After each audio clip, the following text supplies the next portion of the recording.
There is a verse in Hatha Yoga text, Chale vati chalam chittam nishchale nishchalam bhavet yogi sthanuttamapannoti tato vayum nirodhayet. When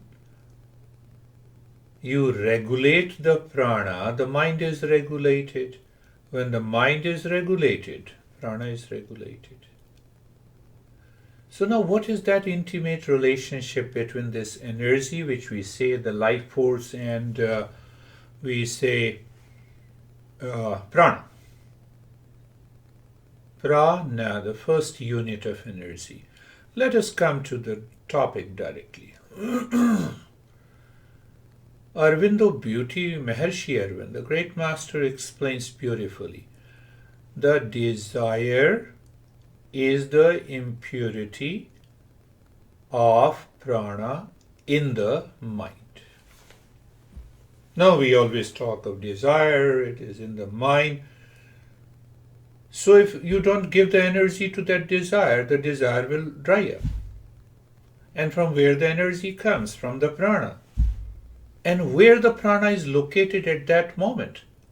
It is located in the first three centers of the survival, of the fear, of the greed, and of the anger.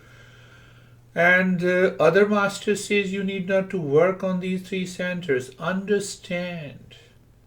Move the mind away from the three centers and see what happens. Go back again. Desire is the impurity of prana. Desire is the impurity of prana. And what is desire? Seeking something other than me in the world outside. Even in that stage, it is okay. But what happens that when we are seeking something other, the mind has a motive. And what is that motive? Motive is to project happiness so that I can enjoy. I can get rid of the sorrow.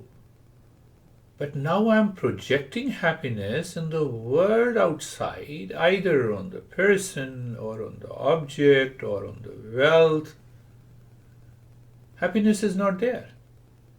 Do you find happiness in the world? Do you find happiness in any person? No. But because the mind is seeking that happiness, trying to achieve that where it is not, so what is going to happen? Hesitation in the mind. Hesitation in the mind, third factor. First factor, mind seeking something other than me, and projecting happiness. All the three movements of the mind disturbs the prana. So it is without prana the desire cannot take place. And what about meditation? Transcending the desire. Means transcending these three conflicting movements that causes the ignorance in the mind. Ultimately, Master says that meditation leads to the knowledge of the self or the reality, and from the reality we move to liberation.